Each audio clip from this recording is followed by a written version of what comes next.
very nice lesson which is called Every Success Story is Also a Story of Great Failures. So it's a beautiful lesson written by Shiv Khera, and this is 1B of SSC AP board. So let's start the lesson. Failure is the highway to success.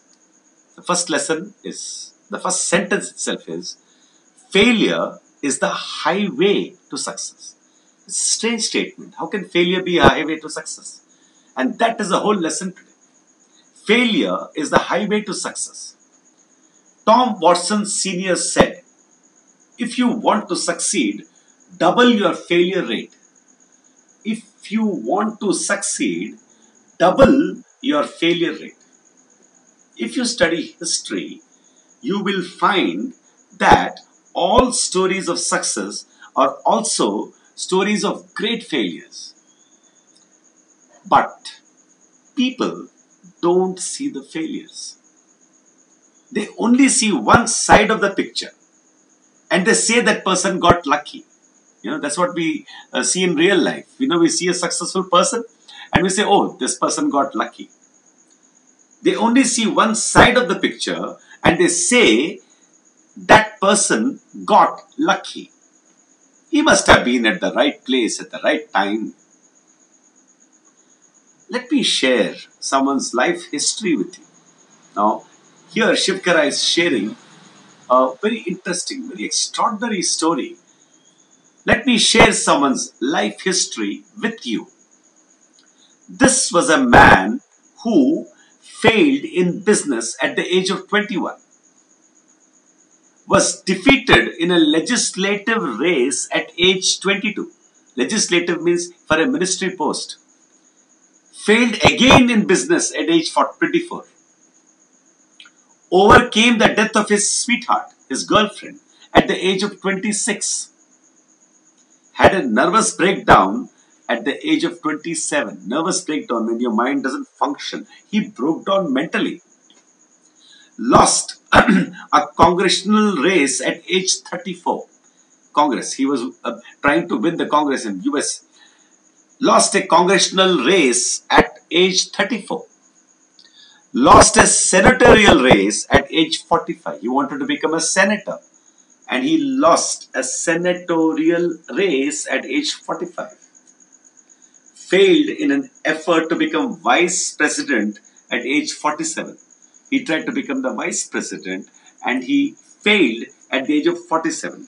Now you see, from 21 to 47, he has been continuously failing. Lost a senatorial race again at age 49. And finally was elected President of the United States at age 52. This man was Abraham Lincoln. So that was Abraham Lincoln. So many failures he had. And that is a beautiful story Shiv Khera has given us here. Would you call him a failure? That's what Shiv Khera says. Would you call him a failure? He could have quit. Quit, which means left. Q-U-I-T means quit, which means left. He could have left. But to Lincoln, defeat was a detour and not a dead end. Detour means a side road. Detour, it's just you're going straight and just go like this and again come back. Again go like this and again come back. But to Lincoln, defeat was a detour, not a dead end. In 1913, one more example is coming now. Shiv Khera is giving one more example.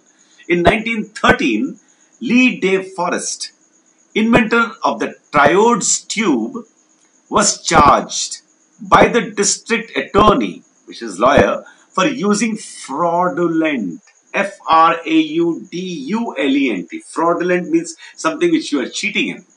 Fraudulent means to mislead the public into buying stocks of his company by claiming that he could transmit the human voice across the Atlantic Ocean. I read the sentence again. Now, whenever you get a long sentence, just break it into parts and see how easily you can read it. In 1913, Lee De Forest, inventor of the triodes tube, was charged which means they said you were wrong, was charged by the district attorney for using fraudulent means to mislead the public into buying stocks of his company by claiming that he could transmit the human voice across the Atlantic. He was publicly humiliated. So, Lydia Forrest was publicly humiliated. Humiliated, humiliated, which means everybody criticized him. Everybody said he was wrong and he was bad and all that. Can you imagine where we would be without his invention, the triodes invention? Triodes, it revolutionized completely the electronics industry. A New York Times editorial on December 10th, 1903 questioned the wisdom of the Wright brothers, who were trying to invent a machine heavier than air that would fly. 1 week later at Kitty Hawk, that's a name of a place, the Wright brothers took their famous flight. They flew on a plane which was heavier than air. Colonel Sanders, at age 65, with a beat-up car and a $100 check from Social Security, realized he had to do something. He remembered his mother's recipe and went out selling. How many doors did he have to knock on before he got his first order? It is estimated that he had knocked on more than 1,000 doors before he got his first order. How many of us quit after 3 tries, 10 tries, 100 tries, and then we say we tried as hard as we could? As a young cartoonist, now we come to the story of Walt Disney.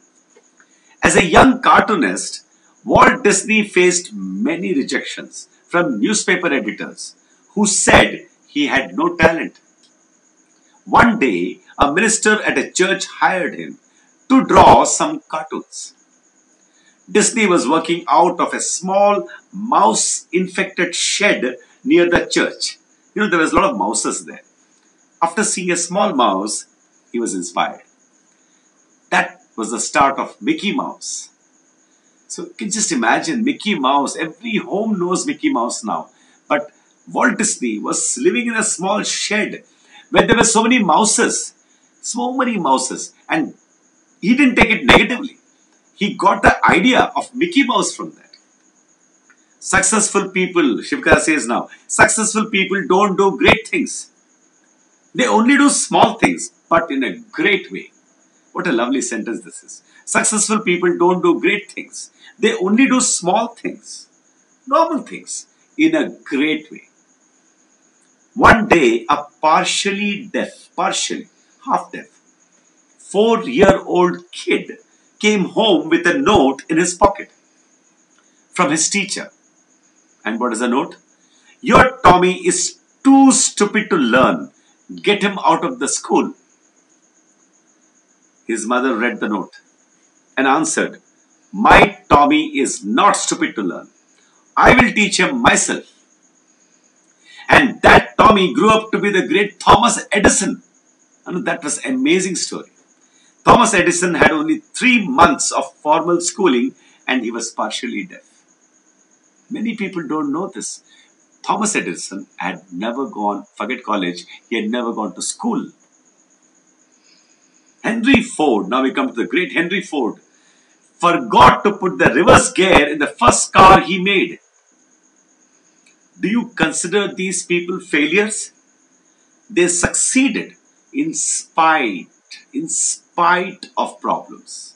Even though they had problems, in spite of problems, not in the absence of them. It's not that they had no problems. In spite of problems, they had problems, many problems. But in spite of problems, they succeeded. But to the outside world, it appears, it's not real, it appears as though they just got lucky. So it's not luck. You don't get success with luck. You get with lots and lots of failures. All success stories are stories of great failures. The only difference is that every time they failed, they bounced back. This is called failing forward. This is called failing forward rather than backward. You learn and move forward. Learn from your failure and keep moving. In 1914, Thomas Edison, at age 67, lost his factory, which was worth a few $1,000,000 to fire. He had a fire accident, Thomas Edison. It had very little insurance also. No longer had a young man. Edison watched his lifetime effort go up to smoke and said, "There is a great value in disaster." That's what he said. All our mistakes are burnt up. Thomas Edison said, all our mistakes are burnt up. Thank God we can start anew. Anew means once again, fresh.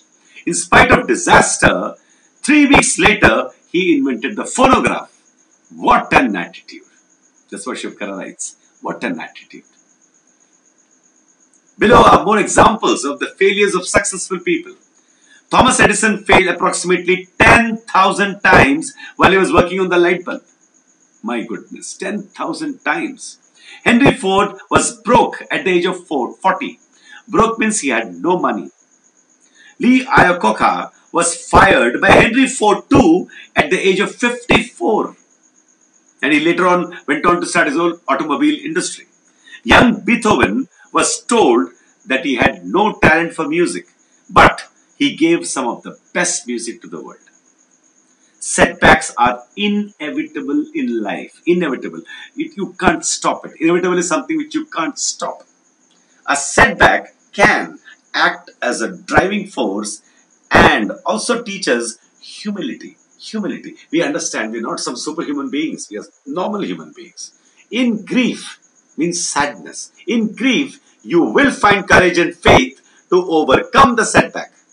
We need to learn to become victors, not victims. Victors, not victims. Victim is somebody who has become, who has been cheated. Fear and doubt short-circuit the mind. Fear and doubt short-circuit the mind. They don't allow the mind to function. Ask yourself after every setback, what did I learn from this experience? Only then will you be able to turn a stumbling block into a stepping stone. The motivation to succeed comes from the burning desire to achieve a purpose. Napoleon Hill wrote, "Whatever the mind of man can conceive," which means imagine, conceive means imagine, and believe, the mind can achieve. A young man asked Socrates the secret to success.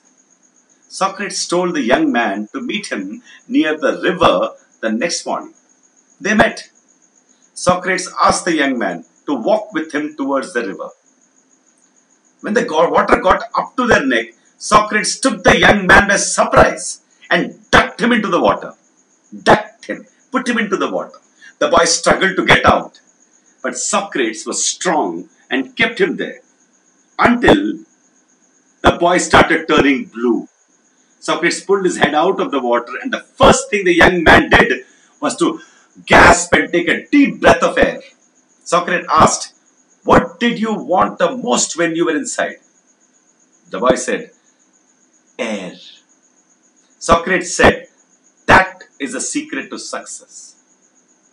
When you want success as badly as you wanted the air, then you will get it. There is no other secret.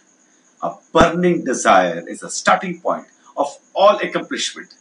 Just like a small fire cannot give much heat, a weak desire cannot produce great results. And that is a wonderful story by Shiv Khera.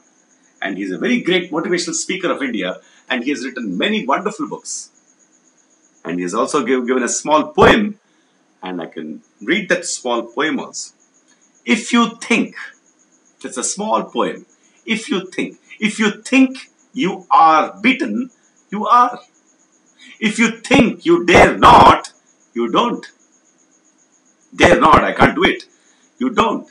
If you like to win but think you can't, it's almost a cinch, you won't. You won't win. you think you will lose, you are lost. For out in the world we find success begins with a fellow's will. It's all in the state of mind. If you think you are outclassed, somebody has bet you, you are. You have got to think high to rise. You have got to think high to rise.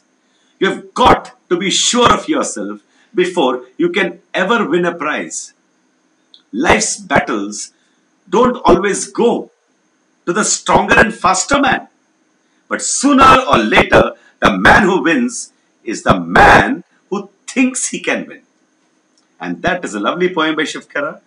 And Shiv Khera is an Indian author of self-help books and activist. And I hope you enjoyed the story and the essay. Actually, it's an essay. And definitely we have learned the new words. If you listen to the video 2 times, you can really master the story. Thank you so much. We will meet again. This is Narendra Kumar and we'll meet again. Thank you so much.